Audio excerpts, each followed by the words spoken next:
About 2013, LSU School of Social Work did a study called the Capers study, and it tracked about a sampling of just over 200 people who were sentenced to life and people who were what they called practical lifers, sentenced to who were paroled through something at that time called the 2045 law, which essentially said if you do not have a life sentence, you have 30 years or more on your sentence, you've reached the age of 45 and you've served 20 years, you would be eligible for parole.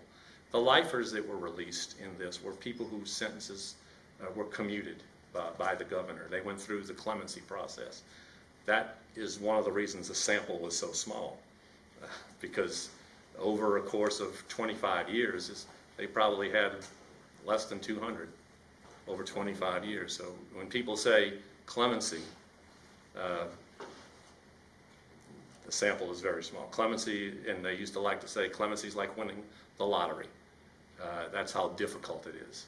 But the Capers study took this group of people that they could track and who had gotten released, lifers, people convicted of first-degree murder and second-degree murder. The largest cohort by far was people convicted of second-degree murder. And they went back, and that study found that of about 150 people convicted of second-degree murder over the course of that 25 years, the recidivism rate was zero. Zero. That's hard for a lot of people to fathom. Zero. The recidivism rate for people convicted of first-degree murder was about 6%. And that was not for the same crime. That was not for another violent crime. And so that made a difference. The people convicted, and it was mostly armed robbery, who had that 2045 parole eligibility, they were also around 7 to 8%.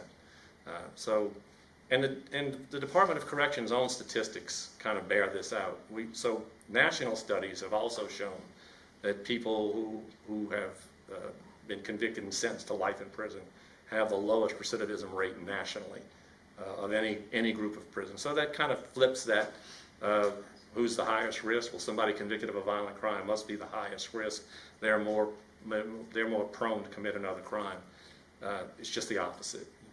It's people who are involved in drug crimes and property crimes who cycle back and forth through the system that essentially make the recidivism rate nationally in Louisiana anywhere from 43 to 50%.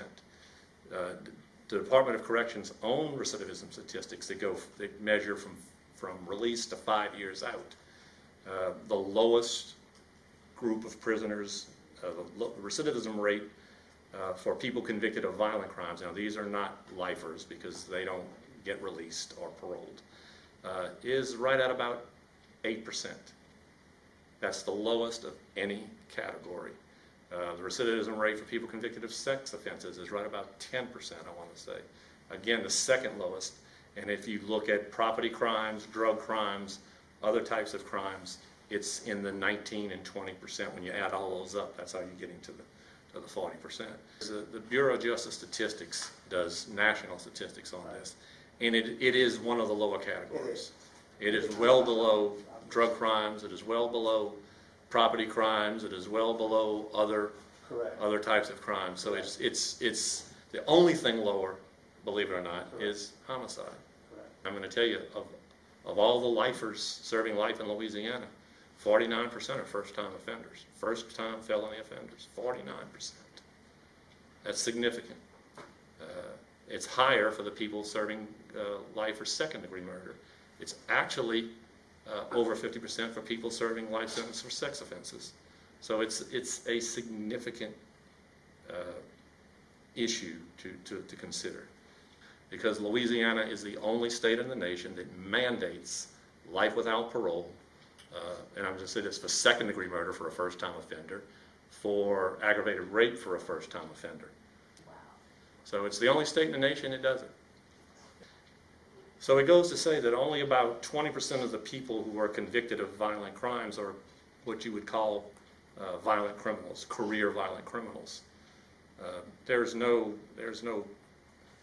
there's no violent crime that's you know, you can't sanitize it. There's no pleasant, nice, violent crime. But the issue is, are they any more of a risk? And for about 80% of the people who commit violent crimes, it is generally a once-in-a-lifetime situation. So you don't know what's going to happen tomorrow with your next door neighbor.